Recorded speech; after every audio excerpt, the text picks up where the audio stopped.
Oromoof Oromiyaa falaasamni addunyaa madda dhala namaa saayinsiif amantaan lamatti qoodama. Biyya lafaa irratti ilaalchonni amantii hawaaf aadam ta'uu hundi waliif galtii. Hundeen dhala namaa achirraa daraaree adeemsaan as ga'e labataan wal horee. Osoo nagaan buluu cimsee walii galtee deemsa keessa garuu jaalaltii dhabamtee garjabeenyaaf cubbuun ardiirra wal geessee gochi ilmaan namaa waaqa dallansiisee nuuhiif maatii isaa guututti hambisee kanneen hafan bishaan itti gallakkisee waan lafarraa hunda waliin dhabamsiisee. Sadeen ilmaan nuuhii hafan lafarratti keessaa kushtu shanyii hortee Oromooti ilma eebbifamaaf isa hangafaati jedhamee ganamaan bal'adhu horiiti. Gurraacha Afrikaa kush siif ta'e qomoo ragaan laga Naayil qunxurree fi Oomoo argaman si ibsu saba koo Oromoo. Gaanfa Afrikaadhaa godhattee qubsuma Booran Sabboo Goonaa Maccaa fi Tuulama Koontoo Maadaarii Muujiillee fi Arxummaa kan baasoof dullachaa ituu afran qalloo kan mandoo fi Siikoo Yejjuu Raayyaaf Walloo. Hortee saba bal'aa aadaa fi amantii abbaa falaasamaa madda heeraaf seeraa kan uumaaf uumamaa abbaa dimokiraasii mirgaaf walqixxummaa humna isaa olii waa gurraacha waamaa isuma kadhata isa iyyaaneeffata malkatti irreeffata tullu dhibaafata duudhaa kabajata safuudha eeggata hodanii lagata rakkoo ni falata raageetti ilmaammata milkii ni laallata gadoo ni baafata iccitii eeggata guyyaa ji'aaf waggaa lakkaawee dhahata. Ayyaana dhalootaan uumaa dhugeeffata horii horsiifata qotatee jiraata sirna gadaa muudee aangoo waliif laata qaroomina duriin eenyuun qixxaata. Warra sirna gadaan aangoo wal dhaalchisu kan nama wal dhabellee gaaddisaan araarsu kan balleesse yakkee walitti fayyisu irbuu jidduu kaayee murtii isaa dabarsu quxusuun kabajee hangafa ulfeessu abaarraan dabarsu eebbifnaan magarsu saba dhihaaf barii nageenyuma labsu waaqaaf lafti nagaan eenyu Oromoo dursu. Kayyootu qammalee qe'ee ollaan jeeqne kan namuufuu firaa saba jibbaan beeyne kayyoo bishaan jetteen aannan si obaasu kan na bulchi jettee gola si dabarsu of boodan qabatu arjaa kennee roobsu kan itti godaantee harma si hoosisu meedhichaa fi gosaan ofis si moggaasu guddisas ilma isaatiin addan baasu wal danda'uu beekaa homtuu san barsiisu dibbee sobaa dhahee fakkeesseen hafarsu abbaa malkaa maddaa warra odaa shanii warra dhugaa malee shiran qabne sanii baay'ina isaatiin mirga namaa sarbee Oromoon hin beeku saba biroo darbee. Daangaan saatu qabnaa waraana dannabsee lafti isaaf lafee hin kennu dabarsee eeboo fi gaachanaan fardaan diina cabsee waraana alagaan nafxii dhachiisee Oromiyaa saamsisuuf irratti bobbaasee gootummaan qolatee afaan qabachiisee bakkuma dhufanis salphisee dachaasee humni fedheen cabsuu alagaanis baree Oromoo gabroomsuuf tooftaasaa jijjiire. Fedhii fi faayidaan aangoon sossobanii lafee horseessaatu walumaan cabsanii jedhee diinni numa walirratti bitee goobana daaceefaa harkatti qabatee gosa gosaan qoodee tooftaan nu mo'ate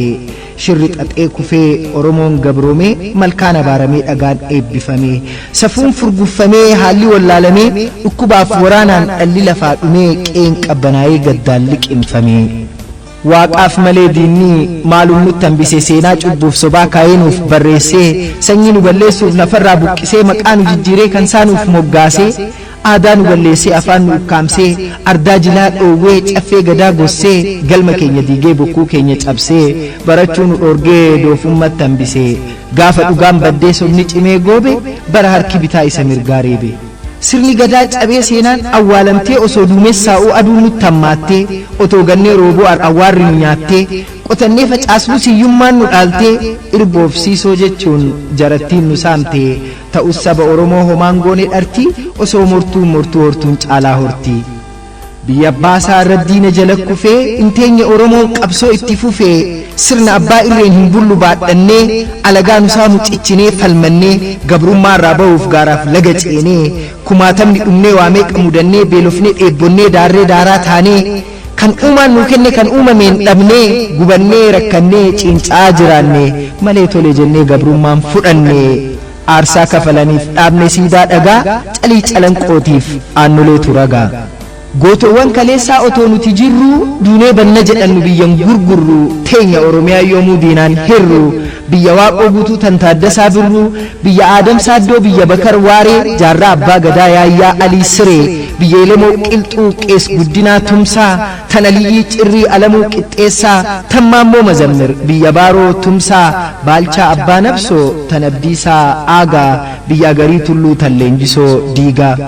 allakkaa'een fixuu muraasuma keessaa kan diinilleen faarse gootowwan kaleessaa jara fardaa lafoon kanniisalleen duulee sirna gita bittaa gootummaan haleelee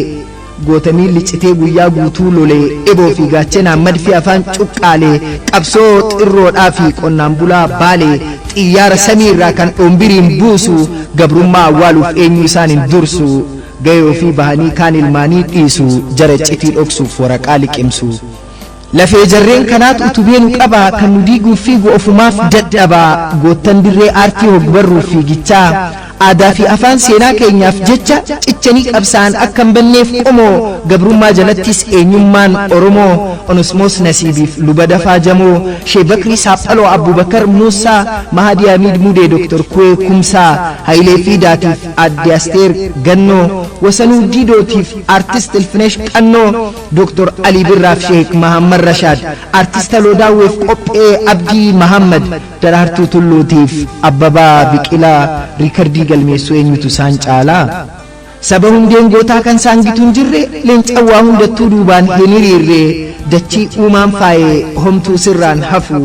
ardaa heeratumaa biyya hoodaaf safuu lafa tabbaaf dhooqaa qarree caffaaf gamaa warra kiila lixufoon sangaa kee coomaa hortuu gaalaaf re'ee tanaananiif dammaa haadha malkaa maddaa haroo fi laggeenii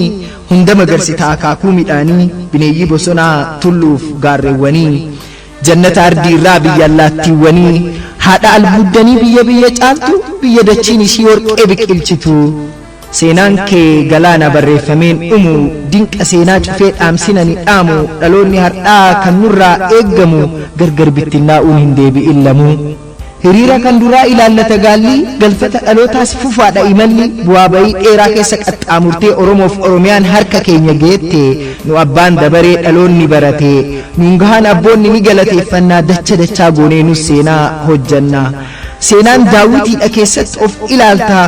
cinaacha dadhabaaf cimina qorattaa miidhaa dogoggora kaleessaa hubattaa har'a akkan deebineef cimsitee hojjattaa malee harka marree hin leellisnu seenaa galfata fudhannee ga'ee keenya baana galma haa dhiyeessu namuu xurree bocee akka lukkuu taanaa yoo hundumti wacee wal dhageeffachuutu hundaa ol gammummaa kalee bittinnaa'uun nu muddee gabrummaa har'ammoo dirqama cimsachuun tokkummaa waan feete moo'attee ga'uuf bakka yaadde barumsaanis dursii horadhu diinagdee jaarsolii biyyaatiif hayyuuf laadhaa dursa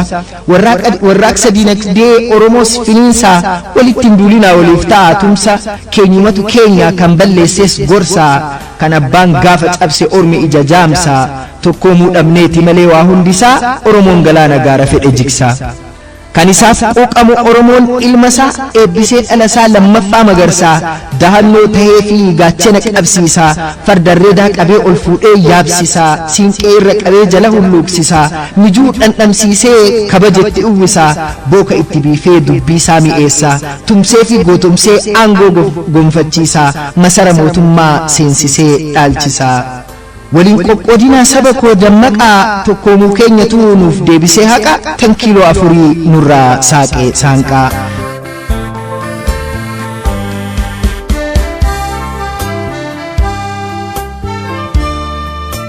walaleessaan Huseen Hajiwaayuu lixa Harargee magaalaa Ciroorraa galatoomaa horaa bulaa